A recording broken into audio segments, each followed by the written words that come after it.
Olá, muito boa noite. O Jornal da Guará está no ar. Estar em terra firme para depois se locomover pelos ares maranhenses não está nada fácil e todos nós sabemos o porquê. Pela situação ruim do Aeroporto Internacional Hugo da Cunha Machado, uma reforma interminável fez com que o PROCON ingressasse com uma ação civil pública contra a Infraero. E a Aniele Pimentel que tem mais informações para a gente sobre isso. Aniele, muito boa noite para você. Será que essa reforma agora sai? Boa noite, Pascoal, e a todos. Pois é, a grande dúvida é saber se a Infraero tem condições dessa obra ser concluída realmente nesse prazo estabelecido pelo PROCON, que foi 65 dias. O prazo, inclusive, foi estabelecido pela própria Infraero. Pelo prazo inicial, as obras deveriam ter sido entregues no último dia 17 de julho, ou seja, há quase um mês, mas nada foi feito. A ação requer também a condenação da Infraero e da empresa construtora Todabras Eireli, responsável pela obra, por danos morais coletivos no valor de 10 milhões de reais, em razão dos transtornos causados aos consumidores maranhenses. Eu volto com você, Pascoal. Bom fim de semana e até segunda. Obrigado, Aniele. Boa noite. Nós entramos em contato com a Infraero, que até o fechamento dessa edição não se manifestou. Os responsáveis pela empresa não foram localizados. Quer ver outro espaço cujas obras se arrastam em uma reforma infinita? É o estádio Nilzinho Santos. Uma reforma que já deu o que falar. Para começar, o estádio Nilzinho Santos foi interditado pelo Ministério Público em 2013.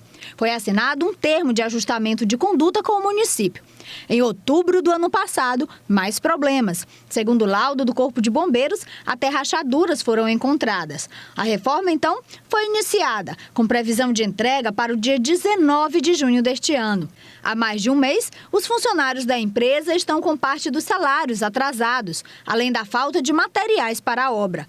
Essa é a segunda vez que eles enfrentam o mesmo problema. A obra continua parada porque não tem dinheiro, ainda não repassaram o restante do dinheiro para a gente e não tem como começar a obra. Aqui por fora o estádio está todo pintado e até parece pronto, mas quem trabalha lá dentro sabe que essa reforma está bem longe de ser concluída.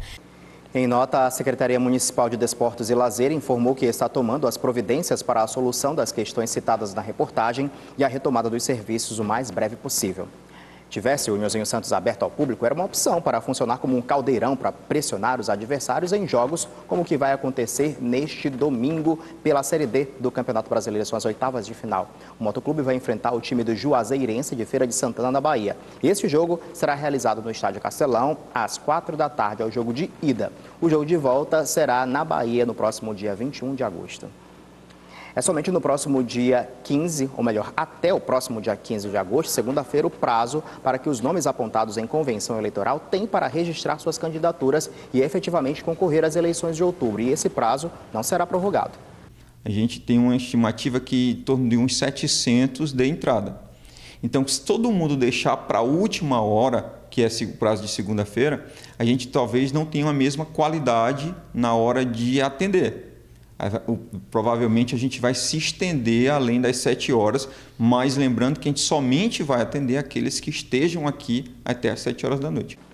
A TV Guará está realizando uma cobertura especial das eleições 2016 e vamos divulgar pesquisas eleitorais. No total, serão 4 pesquisas ao longo do primeiro turno aqui para a capital maranhense.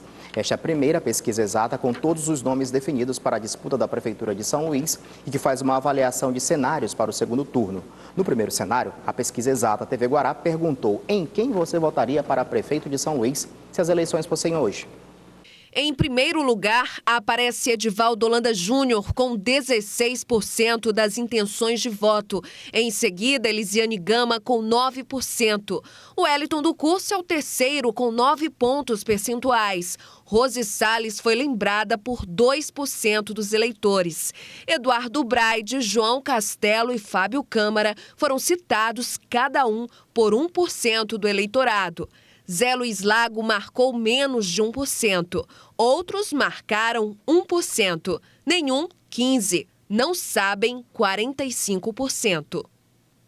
No segundo cenário analisado, a pesquisa colocou à disposição dos entrevistados os nomes dos 9 candidatos à Prefeitura da capital e perguntou: se as eleições fossem hoje e os candidatos fossem esses, em quem você votaria? Em primeiro lugar está Edivaldo Holanda Júnior, do PDT, com 25% das intenções de voto. Em segundo lugar, Elisiane Gama, do PPS, com 21%. O Wellington do Curso, do PP, marcou 18 pontos percentuais. Logo a seguir, Rose Salles, do PMB, com 7%. Eduardo Braide, do PMN, 3%.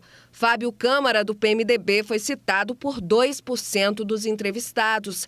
Zé Luiz Lago, do PPL, e Cláudia Durans, do PSTU, marcaram 1% cada. Valdenir Barros, do PSOL, foi citado por menos de 1% dos eleitores. Nenhum, branco e nulo, marcou 12%. Não sabem, 10%. A pesquisa também simulou a possibilidade de um provável segundo turno com os 4 mais lembrados no levantamento. No primeiro cenário, foi simulada uma disputa entre Elisiane Gama e Edivaldo Holanda Júnior. Elisiane Gama venceria com 37% das intenções de voto contra 32% para Edivaldo Holanda Júnior. Nenhum, branco e nulo marcou 24%. Não sabem, 7%. Depois, analisamos um possível segundo turno entre Edivaldo Holanda Júnior e Wellington do Curso. Veja o resultado. O Wellington do Curso foi lembrado por 39%. Edivaldo Holanda Júnior marcou 34 pontos percentuais. Nenhum, branco e nulo, 19%. Não sabem, 8%. A pesquisa quis saber sobre a rejeição. Nós colocamos à disposição os nomes dos 9 candidatos e perguntamos: se as eleições fossem hoje e os candidatos fossem esses, em qual deles você não votaria de jeito nenhum para a Prefeitura de São Luís?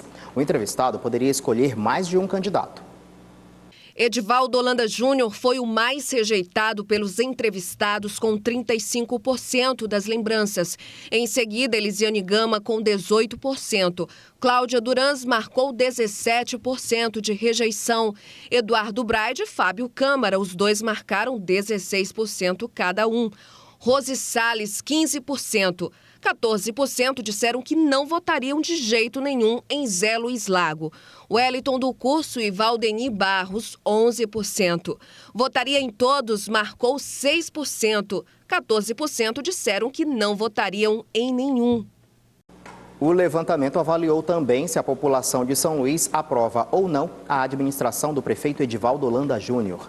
40% responderam que aprovam e mais da metade, 56%, não aprovam o mandato do prefeito. Não sabem ou não responderam, 4%. Nós fizemos a mesma pergunta agora para os moradores de São Luís avaliarem o governo de Flávio Dino. 60% dos moradores de São Luís aprovam o governo Flávio Dino e 36% não aprovam. Não sabem ou não responderam, 4%. Em outro cenário avaliado, nós perguntamos aos eleitores se votariam no prefeito Edivaldo Holanda Júnior para um segundo mandato. 36% responderam que sim, 58% disseram que não dariam um segundo mandato ao prefeito. Não sabem ou não responderam, 6%. A pesquisa Exata TV Guará foi registrada no Tribunal Regional Eleitoral do Maranhão sob o número 07433/2016. Foram ouvidas entre os dias 8 e 10 de agosto 806 pessoas na zona rural e urbana de São Luís.